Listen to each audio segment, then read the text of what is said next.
बिस्मिल्लाहिर्रहमानिर्रहीम। मैं Munira Aslam, teacher BHSS यूनसू से। हम बायोलॉजी पढ़ रहे हैं, क्लास 9th।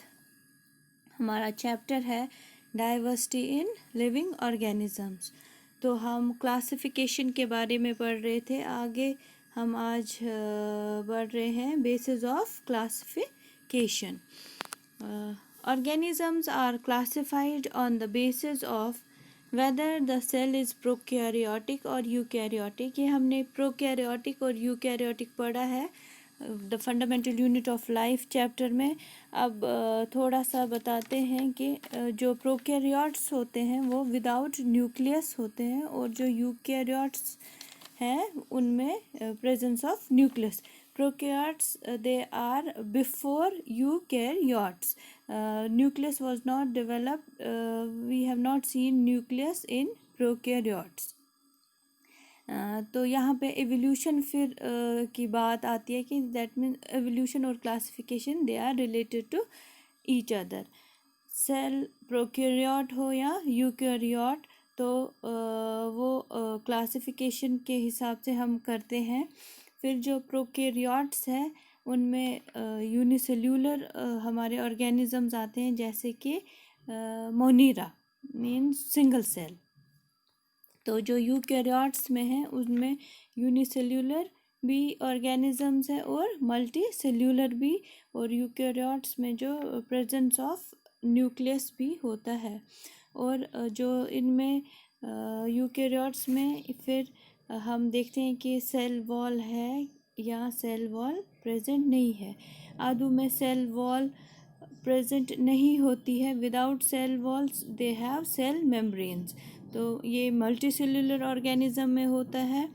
और जो सेल वॉल है उसमें फिर देखते हैं सेल वॉल्स जिनमें प्रेजेंट है, आधे they perform their function, they produce their own foods, उनको हम फोटोसिंथेटिक प्लांट्स कहते हैं। और आधे जो प्लांट्स हैं जो वो अपना फूड खुद नहीं बनाते हैं, that means mode of nutrition आएगा उसमें। तो plants which do not perform their own food they are called as non photosynthetic plants, और उसमें हमारा फंगे आता है। और क्लासिफिकेशन, जो बेसिस ऑफ क्लासिफिकेशन हम किस पे करते हैं, अब हमने पढ़ा वेरियस सेल्स और टिश्यूज़ और ऑर्गेनिजम्स। तो इस तरह हमारा जो ये है बेसिस ऑफ क्लासिफिकेशन किस पे हम करेंगे। Living organisms is divided into prokaryotes and eukaryotes. Prokaryotes में हमारे यूनिसेल्यूलर ऑर्गेनिजम्स आते हैं, they are without nucleus sorry.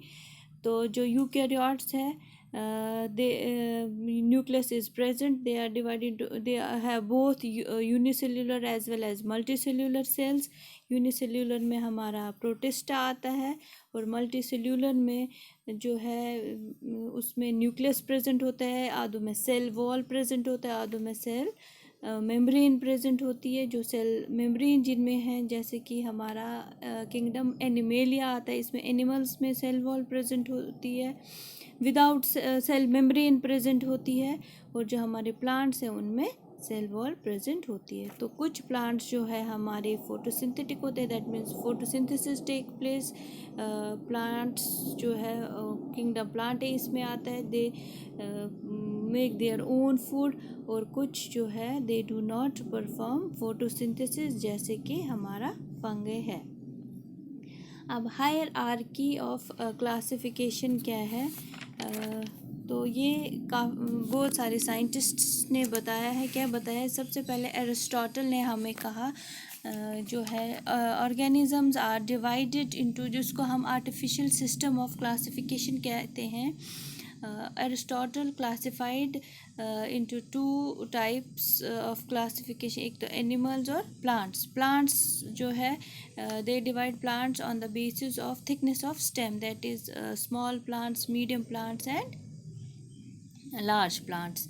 तो जो animals they divide, Aristotle divide animals on the basis of habitat, land animals, water animals and air में जो present होते हैं। जैसे लैंड में हम देखेंगे एनिमल, आप किसी का भी नाम लिखते हैं, डॉग, ह्यूमन बीइंग, हम खुद, एलिफेंट।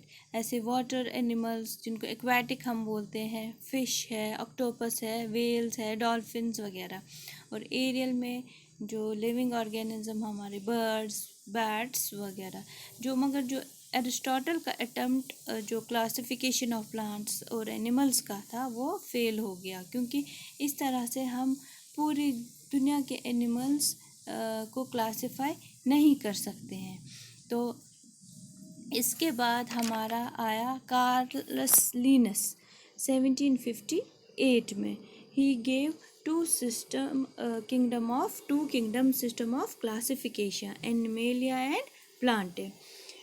तो इसमें क्या हुआ कि और उसने हायरार्कियल लेवल ऑफ क्लासिफिकेशन भी दी। किसने? कार्लस लिनस ने।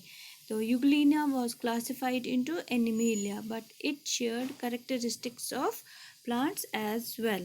जो यूग्लिना है हमारा, तो वो उसने किस में क्लासिफाई किया? एनिमेलिया में, एनिमल्स में, मगर उसमें कुछ करेक्टरिस्टिक्स है जो प्लांट्स में भी है। That mean they synthesize their own food.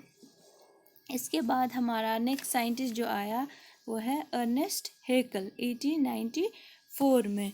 तो उसने क्या किया? वन मोर ऐड उसने किया। उसने 3 किंगडम सिस्टम ऑफ क्लासिफिकेशन हमें दिया। एक तो एनिमेलिया, प्लांट और प्रोटिस्टा। जो ये है अर्नेस्ट हेकल, तो उसने हमें जो प्रोटिस्टा क्या हुए, all unicellular organisms are included in Protista. जो भी यूनिसेलुलर ऑर्गेनिजम्स है, जैसे कि फॉर एग्जांपल बैक्टीरिया है, साइनोबैक्टीरिया है, प्रोटोजोआ है, they are included in Protista. Next हमारा जो साइंटिस्ट है वो है रॉबर्ट विटेकर 1969 में। He gave 5 kingdom system of classification. He divided protista से उसने और 2 निकाले, मोनेरा और फंगे। तो उसने प्रोटिस्टा को कहा कि बैक्टीरिया इसमें नहीं आएगा, और उसने फंगे भी इस सिस्टम से निकाल दिया। That means he gave 5 system kingdom of classification: Animalia, Plantae, Protista, Monera and Fungi. तो इसके बाद जो हमारा नेक्स्ट साइंटिस्ट है वो है Carl Woese 1977। That means recently 77, अभी उतना दूर नहीं है। तो उसने क्या कहा? उसने हमें 6 किंगडम सिस्टम ऑफ क्लासिफिकेशन दिया। उसने जो बैक्टीरिया को, मोनीरा को, उसने उसमें से भी और 2 निकाले। एक तो आर्के बैक्टीरिया और यू बैक्टीरिया, एंड बाकी वैसे ही है। एक तो कौन कौन सा है? प्रोटिस्टा, फंगे, प्लांटे, एनिमीलिया और आर्के बैक्टीरिया और यू बैक्टीरिया। जो आर्के बैक्टीरिया, उनके वो सेल वॉल जो है वो सीडोपेप्टिडोग्लाइकेन उनमें होता है, और वो एक्सट्रीम हार्श क्लाइमेट कंडीशंस में होते हैं, मतलब हाई टेम्परेचर्स। और जो यू बैक्टीरिया है उनको हम ट्रू बैक्टीरिया भी कहते हैं। उनकी सेल वॉल जो होते हैं उसमें प्रेजेंट होती है पेप्टिडोग्लाइकेन। और जो फंगस की सेल वॉल, उसमें क्या प्रेजेंट होता है? काइटिन। तो जो ये कार्ल वोस की सिस्टम ऑफ क्लासिफिकेशन जो इसने दिया, 6 kingdom system of, it was widely accepted, most accepted system of classification. तो वो कौन कौन सा है? मोनीरा, प्रोटिस्टा,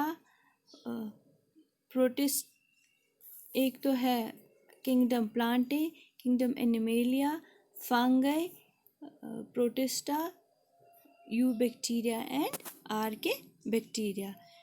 तो इस तरह से हमारा ये जो है फिनिश होता है हायरार्कियल क्लासिफिकेशन। ये अभी कंटिन्यू है, तो नेक्स्ट टॉपिक में हम फिर से इंशाल्लाह ये पढ़ेंगे।